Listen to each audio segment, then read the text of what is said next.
आप सब जानते हैं कि 28 तारीख को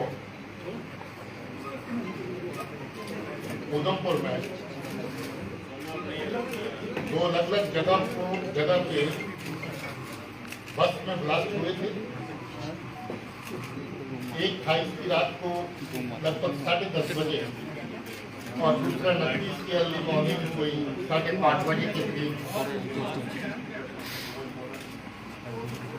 दोनों ही जगहों पे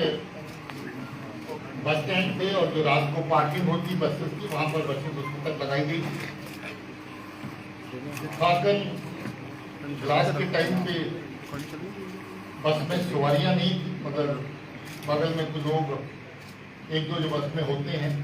उनको हल्की फुल्की लगी थी। मुझे ये बताते हुए खुशी हो रही कि ये ब्लास्ट का केस बहुत ही कम समय में उधमपुर पुलिस के ऑफिसर्स ने एडीजी साहब की क़यादत में वर्कआउट किया है और इसमें जो दोषी है उसको पकड़ लिया गया है।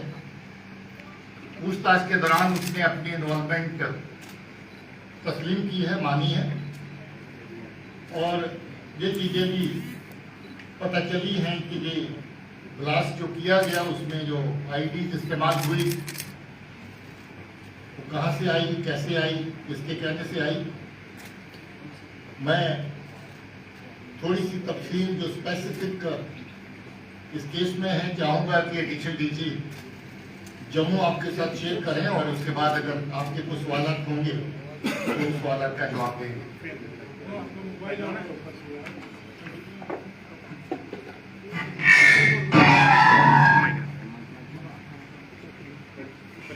पिछले 6 महीने से ये देखा गया था कि आतंकी संगठन अपने पुराने कॉन्टैक्ट्स को रिवाइव करके उनका इस्तेमाल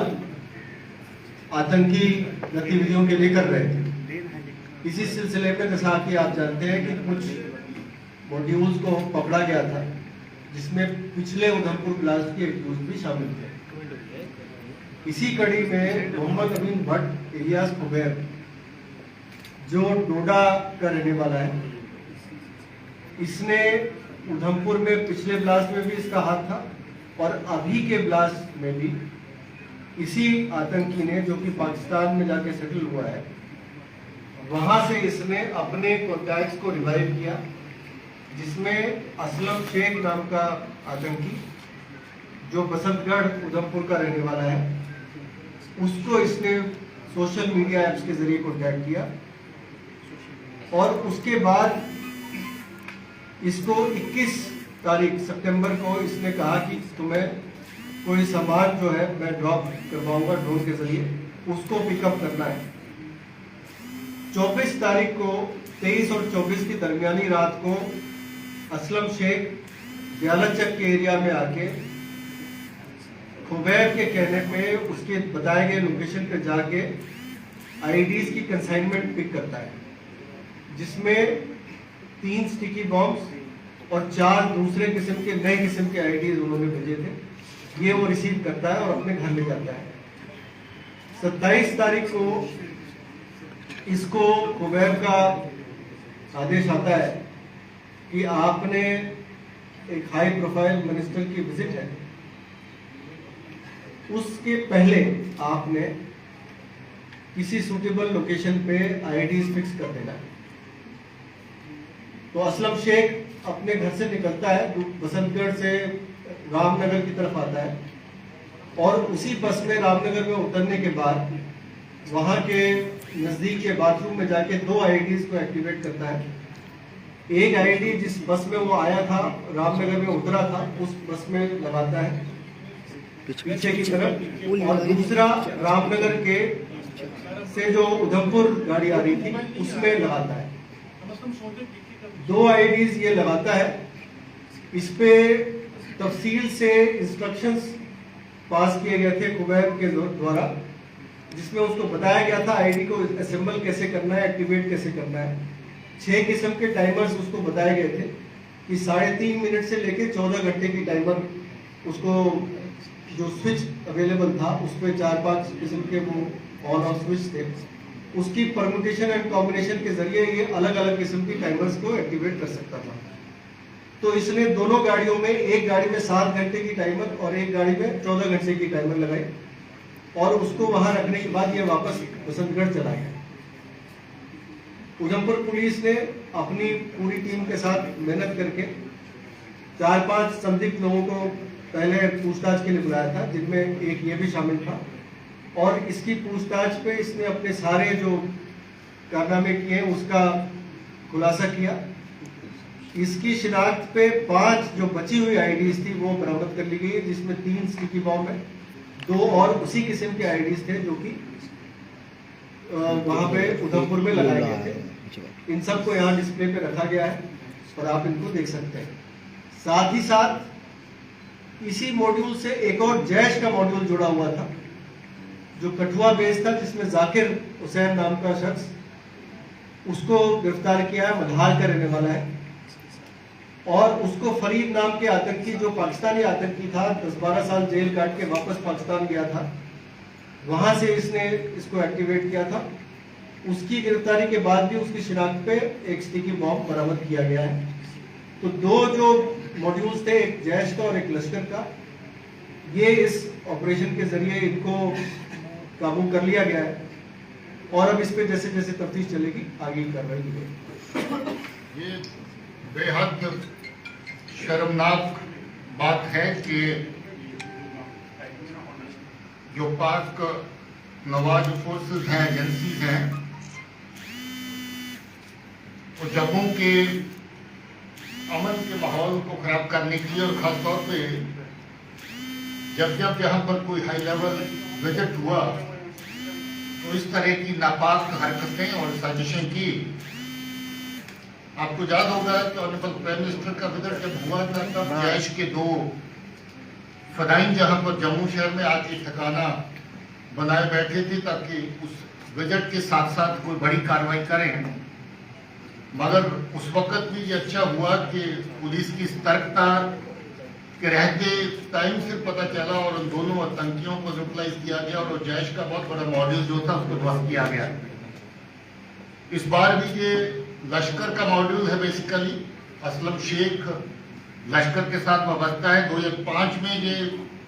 एक्टिव आतंकी होता था और बिलावर के केस में गिरफ्तार हुआ था, जिसमें इसको सजा हुई थी और थोड़ा ही अर्सा पहले जेल से शूट करके ये वापस आया था। और जेल से छूटने के बाद ही ये पाकिस्तान में बैठे अमीन के खुबैब जिसको कहते हैं उसके कांटेक्ट में आया और इसको ये कार्रवाई दी गई कि इस वक्त जो बड़ा एक विजिट दिल्ली से प्लान हो रहा है उसके पहले कोई बड़ी कार्रवाई की जाए, और उसको जगह भी दी गई कि उधमपुर में जहां पहले किया था उसी जगह पर इस तरह के फिर से 2 बड़े धमाके जो है उनको अंजाम दिया जाए। मगर अच्छी बात है कि ये भी पुलिस ने बड़ा कम टाइम के अंदर इस केस को पूरे को एक्सपोज किया,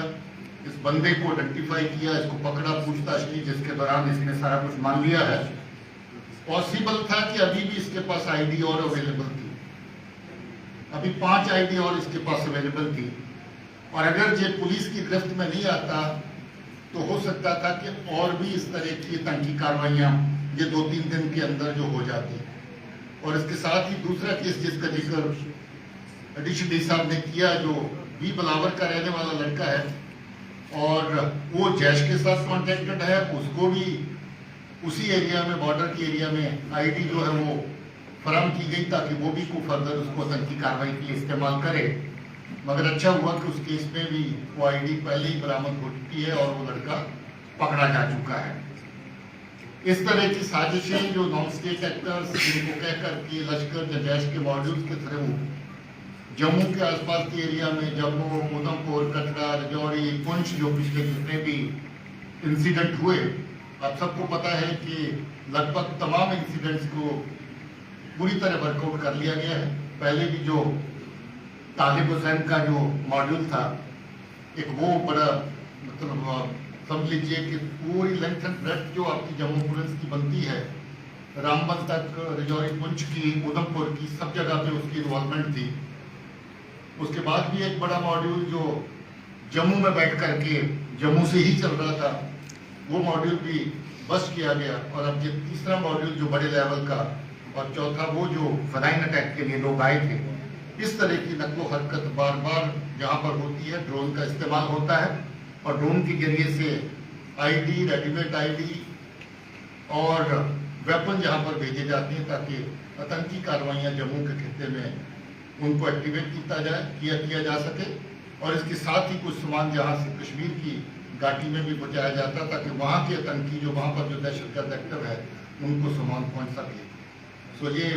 वाकया में शर्मनाक वाक़ा है और इस तरह के वाक़ात के ऊपर पुलिस ने बड़ा जल्द काम किया है। मैं अपनी पुलिस की टीम को मुबारकबाद देना चाहता हूँ। इसमें एडीजी साहब, इनके साथ डीआईजी, एसएसपी और नीचे जो टीम खासतौर पे एसडीपीओ जो इलाके के हैं, उनकी टीम ने बहुत अच्छे से तफ्तीश करी और इस केस को पूरे को निकाला है।